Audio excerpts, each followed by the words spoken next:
What's going on, guys? It's Ben here and welcome back to another video. In today's video, off to Villa Park for the second time this season, we take on bottom of the league West Ham. They've not scored a goal from out of play, open play. They've not got a point. We can win this game, right? We're Aston Villa. We're a big club. I think we will win the game today. I think we're going to win it 1-0. I can't see it being a particularly high scoring game. They don't score goals. We're a bit shit. But I think this is a good time to catch West Ham. I think maybe in a month's time they might spank us if we were to play them and then had a chance to play a Bournemouth and pick up some points. But right now is a good time to catch them. I think we can get a result. I'm going to go 1-0. Goal scorer, Danny Ings. There you go, 1-0, Danny Ings, up the Villa. Let's get to Villa Park.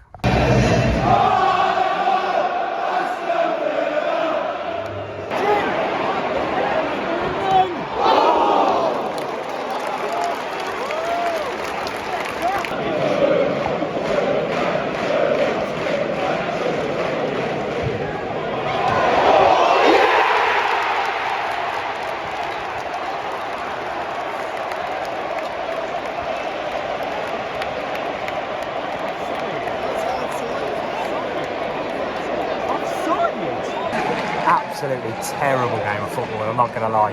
First half we were good, second half they've been good. Looks pretty destined for 0-0 to be honest. Nothing to really report, no incident. 70 minutes on the clock. Gerrard still not brought Bailey on. Gerrard should have brought Bailey on. Fuck knows, 0-0.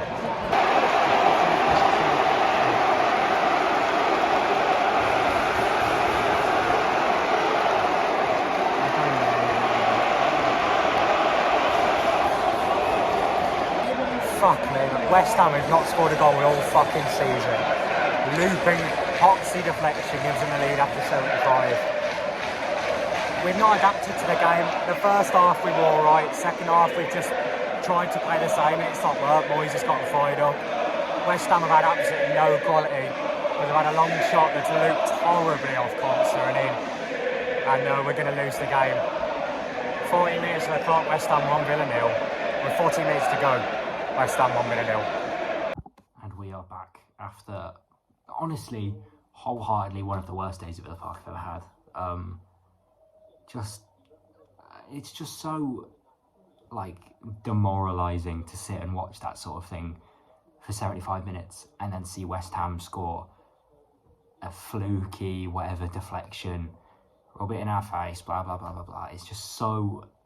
It's so horrible, it's so horrifying. It's the beauty of live sport, right? But yeah, we were on the receiving end this time and obviously massive frustration.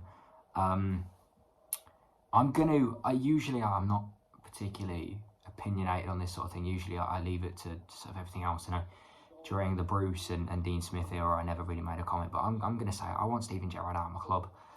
I don't see what difference Gerrard has brought to this team since January, since wherever. You know, we were told when Dean Smith was sacked, I believe November time last year.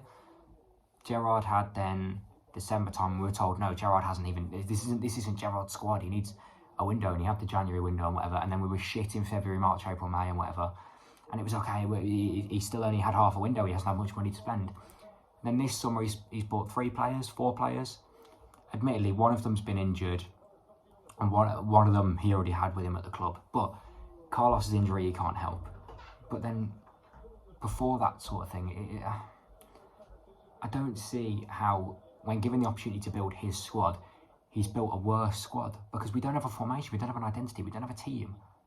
You know, I mean, under Smith, we were quite predictable with the lineups. And I remember getting quite frustrated about the lineups. But at least you knew it'd be 4-2-3-1, it'd be Jack out on the left, it'd be Ollie up front, etc, etc. But then, now under the Steven Gerrard, he wants to play a 4-4-2 diamond with Kamara, Guinea, Ramsey, Luiz, and then obviously Felipe Coutinho. But our team doesn't suit that because we play all this possession nonsense. Then we work the ball out wide.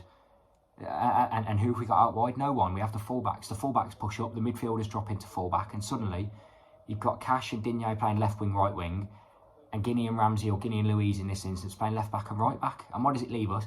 Big fucking gaping hole in the middle that Coutinho, of all people, has to battle for. It's just, The formation in premise works brilliant. We overload the midfield, win the midfield battle, we work the ball forward to our creative player in Coutinho. We've got 2 strikers either side making runs. The fullbacks can bomb forward. The centre mids can get forward. But we've watched now for a year, basically. It just doesn't work. We need to resort to a more traditional and rigid formation. But it's not FIFA, Stephen. Listen, all year on FIFA, I played narrow formations, and in games like FIFA, when the game moves so quickly and so whatever, yes, you can get away with it. But in real life, when teams are taking 3-4 minutes to slowly play and pull you apart, a gaping hole in your midfield like that, you're never going to win games. And listen, we got unlucky to lose today. I think the bare bones is we got unlucky to lose, right? West Ham, I don't think, deserved to win the game. We probably didn't deserve to win the game. I mean, the first half we were good, but the second half we were naff. They scored a lucky deflection, but I don't really remember, other than Bowen getting one-on-one and Digne making a great tackle and Kashi making a big tackle. I can't remember which one it was. I don't remember, other than that Bowen chance, any time where we looked like we were going to concede. And even then, the chance was a shot from 30 yards that took a big looping deflection and lobbed our goalkeeper. It's nothing you can do. It's a free goal. It goes in 1 in 100 times. But the issue for Gerrard is it's gone in, and so the result says 1-0 and not 0-0. And at 0-0, you can maybe excuse Gerrard and say, listen, the strikers didn't do enough, the players needed to do this, you should have done this, that, the other, blah, blah, blah, blah, blah, blah, blah. But bare bones, today it wasn't the players' fault necessarily. It was the players' fault because they could have scored more goals and they could have kept that goal out. But Steven Gerrard didn't set his team up to win the game, and because of that, we lost the game. Either the formation didn't work, he's lost the dressing room, something. I don't know, I'm not in the dressing room, I don't know. But what I do know is that it's not working, and I think Steven Gerrard needs to leave the club. With Arsenal and Man City coming up next, we're going to lose both of those games. Manchester City are going to thump us the way we played against West Ham today. Arsenal look really good. They've not dropped points this season. You never know, if we turn up, we may be able to get something out of Arsenal, because Arsenal are Arsenal. But at the same time, they've looked good this season. City have proved they're not invincible, but they've gone 2 down against Palace, and still Erling Haaland's pulled a madness and given them a hat-trick. They went 3-1 down against Newcastle. They came back to get results. We don't have the spine to go 3-1 up, let alone hold on to the lead. Yes, on the last day last season, we went 2 goals up against them. But at 2-1, the game was over. Really, I think once City got a goal back, the game was over. We didn't have the purpose to play on particularly.